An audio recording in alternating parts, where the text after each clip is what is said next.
Polling Institute may explain why Governor Cuomo is dropping in the polls. We told you yesterday he had lost 8 points in his approval rating from the last poll, and now we may know why. The latest survey shows that 54% of those polled disapprove of the way he handled ethics scandals in Albany. 35% said the governor got it right. An overwhelming majority of those who took part, a full 89%, told pollsters they believe government corruption is a serious or very serious problem. And 47% say the governor himself is part of the problem. 41% call him part of the solution. Joining us now, our political analyst, New York Post political columnist, Fred Dicker. Fred, these numbers seem to tell the story of, the headline yesterday that he was dropping in the polls, and ethics is part of the reason. He's got an ethics plan. Is that going to bring him back? Well, I think the reason he has this ethics plan out there, Liz, is because he knew he was dropping in the polls and is getting blamed for a lot of this. This plan is really no plan at all. First of all, it's not a three-way agreement, as we talked about last night. It's only a two-way agreement.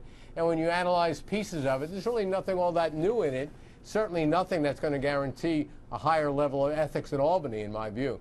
One of the things that was not dealt with in this was this whole issue of live-in companion, in his case, Sandra Lee, that is not a part of this in terms. Can you explain that a little bit? Well, just quickly, this poll does ask the question, should elected officials, spouses, or live-in companions be obliged to disclose their income? And it says 64% of people want that.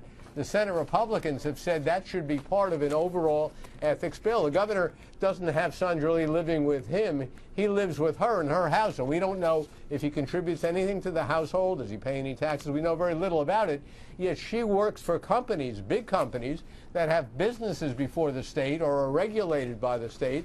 So I think a lot of people are saying if you're going to apply these very strict disclosure requirements on the lawmakers and their spouses, shouldn't it apply to the governor and his significant other? And so, I think the public goes for that. What about this? To me, the startling number is 89% say that there is a serious problem with government ethics. How do you change that perception?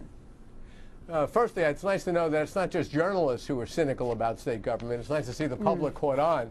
Well, the perception is a result of the headlines of recent years. There's no question about that. You change it by changing the headlines, by having more honest people here. I don't think a simple ethics law is going to make the difference. It takes a higher quality of person as an elected official to really make the difference. All right, we'll talk about that another day, because I know part of your answer to that is higher salaries. So we'll see where that goes. Thank you, Fred. Right. And Fred, of course, on the radio live from the state capitol, his program every weekday morning, 10 to 11, Talk 1300.